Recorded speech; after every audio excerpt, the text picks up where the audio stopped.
Ils sont au nombre de 13, les présumés délinquants mis aux arrêts et présentés à la presse. Ils sont membres de 5 réseaux qui opèrent à Ouagadougou. Leur spécialité, les vols avec effraction, le trafic de stupéfiants, les vols à main armée et les vols à l'arraché. Pour commettre leur forfait, ils utilisaient des armes parfois volées à des hommes de tenue. C'est le cas de ce gendarme. Son arme lui a été volée par l'un des présumés malfrats en 2019. J'étais allé à Karpala rendre visite à un parent. Donc j'ai garé mon véhicule au dehors.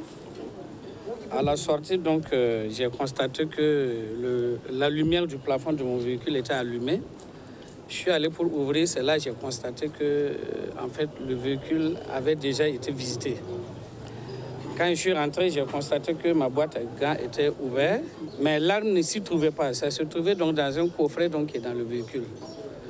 Donc quand j'ai regardé donc, dans le coffret, je n'ai pas retrouvé l'arme. Donc depuis ce jour-là, vraiment, je vous avoue que mon sommeil a toujours été troublé. Parmi ces personnes interpellées, les profils sont divers.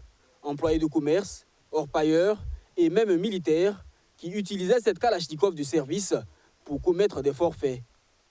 Il faut dire que c'est un élément indélicat en fait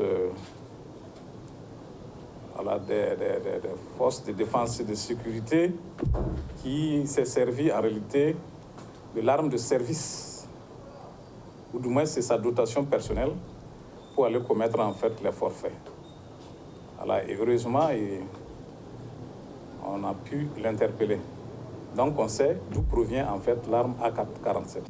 Ce 13 octobre, certaines victimes ont pu rentrer en possession de leurs biens. Je suis partie voir ma grande sœur. 5 minutes seulement a suffi que la moto est partie. Devant la porte, et la servante était assise. Elle est rentrée, qu'elle veut rentrer boire l'eau. Elle est sortie trouver que la moto est partie. Quand le commissaire m'a appelé, il me dit de passer au commissariat, que vous avez perdu un engin. J'ai dit oui, j'ai sauté de joie. J'étais contente. Le butin des présumés délinquants est constitué entre autres de 17 engins à 2 roues, de 3 pistolets automatiques, d'une Kalachnikov et de 4 ordinateurs portables.